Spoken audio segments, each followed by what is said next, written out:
It's a digital camera that survived 8 months in the sea, a 15-mile underwater journey, even a hurricane. Yesterday, Regina's Zach Wilson told us about using his GoPro camera on a paddleboard and then losing it in the ocean until his photos turned up online this week. If you missed that interview, it's on my Facebook page. You can check it out. But I know many of you did hear it, and you got in touch with us demanding to know more about Zach's remarkable camera. Well, we aim to please here on the Afternoon Edition. Jared Walker is the West Coast sales rep for GoPro cameras in Canada. He joins me on the line from Whistler, BC. Good afternoon, Jared. Hey, Craig. Thanks for having me. Oh, my pleasure. Jared, how often do you hear about GoPro cameras surviving extreme conditions like, let's say, 8 months underwater? Yeah, I mean, that was an amazing story, but it's actually pretty mind-blowing how many stories we hear about that. I mean, every spring in Whistler after the snow melts, it's amazing how many cameras you find under lifts still working after, 8 months under the snow. So it's something we hear lots about, that's for sure. What makes this camera tough enough to survive that kind of abuse? Well, you know what? I mean, it's really like your point-and-shoot camera at home, but it's encased in this, super tough polycarbonate waterproof casing. It's waterproof to 60 meters, so over 180 feet, so it makes it really, really durable. That's unbelievable, really. You're on the West Coast, and you can think of that as Canada's hotspot for extreme sports. You must hear about all kinds of amazing ways people are using their GoPro cameras out there. Yeah, we see it all the time. I mean, it's amazing on our Facebook page how many user-submitted videos we get a day. Even this past week in Whistler, Solomon was hosting a movie night from local skiers, and it's pretty amazing the level of quality of the edits being put out there and some of the skiing being done. So, I mean, not only do we see tons of cameras out in the mountain and the mountain bike trails, but we get to see a ton of the videos. So it's really a unique product. You don't have to do much surfing online. You find people devoting entire YouTube channels to the GoPro films that they're filming. They're remarkable videos in the end, aren't they? It's absolutely amazing. And I mean, people more than ever right now want to share videos, want to share pictures. It just makes it so much fun with your friends. They know what you're up to. And it's just easier than ever, especially with this type of camera.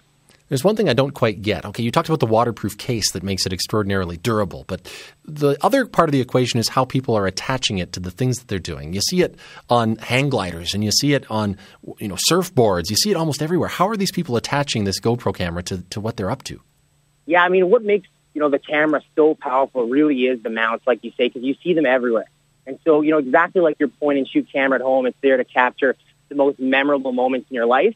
The GoPro camera is really designed to capture the most memorable, extreme moments in your life.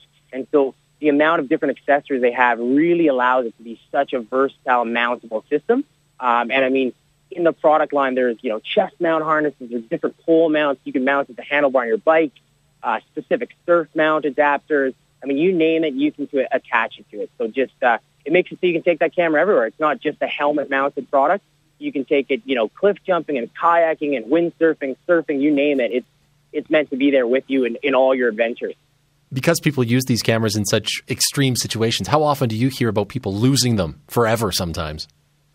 You know what? It definitely happens. I mean, we're in the winter right now, so I'm definitely hearing about the ski hill ones and, in big tumbles and guys, falling off the helmets. And, when you lose it in 40 centimeters of new snow, it's pretty tough to find that little camera after the fact. So we hear about it, but mounted properly, I mean, they really hold on there. They're meant to come home with you. So we expect for them to be put to the test, that's for sure. That's good for business for you when people lose their GoPro cameras, though, I bet. I mean, we don't want them to lose them, but yeah, for sure. How have you used a GoPro camera yourself? Well, you know what I mean? I'm the total weekend warrior, so work during the week and play hard during the weekend. And, with all our buddies, whether it's cat trips or skiing on the weekend or, we were mountain biking in Squamish this past weekend. I mean, my camera comes everywhere with me. So it's fun not only to catch video, but as a point-and-shoot camera, it's amazing the pictures you can get. And, the setting that I probably like the most is it's got this great time-lapse setting where you can set it that, every half second or every 1 second it takes pictures. So by the end of a ride, you come home and you've got, 500 pictures. And out of those 500, I mean, there's just some amazing shots in there. I wonder sometimes if perhaps GoPro might add a GPS feature to their camera so they can track it down in that 3 feet of snow when it falls in. That's not a bad idea. I might pass that along. What do these things cost? You know what? We've got a few models in the line. I mean, the one that's most talked about right now is our new Hero 2 camera, and that one would retail around the $349 mark in Canada.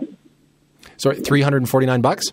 $349. Yeah, absolutely. And if you want to trick it out to, attach to helmets and surfboards and, put it in a watertight case, how much are you talking about spending in that case? Well, the watertight case comes with it, and then it actually comes with a bunch of mounting accessories. So there's a few different products in the line. I mean, the outdoor edition is sort of a helmet-mounted accessory package. And so with the camera, you get the waterproof case, you get all the cables and accessories you need, and then you get different accessories to mount it to a vented, mountain bike helmet or stick it right onto your ski or snowboard helmet. So those will come with it. And then after the fact, sort of modular, you can add, LCD screens for the backpack. You can add chest-mounted harnesses. I mean, really, the sky's the limit after the fact.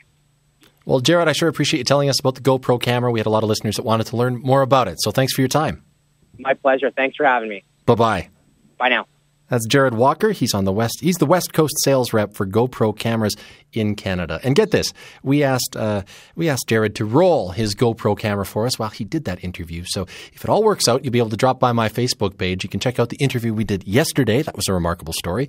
And if it works out, you'll be able to see this interview we just did if you'd like to hear it again. And you'll be able to check out the video as well. Jared was talking to us from Whistler, so you can bet it's going to be a very picturesque from his end.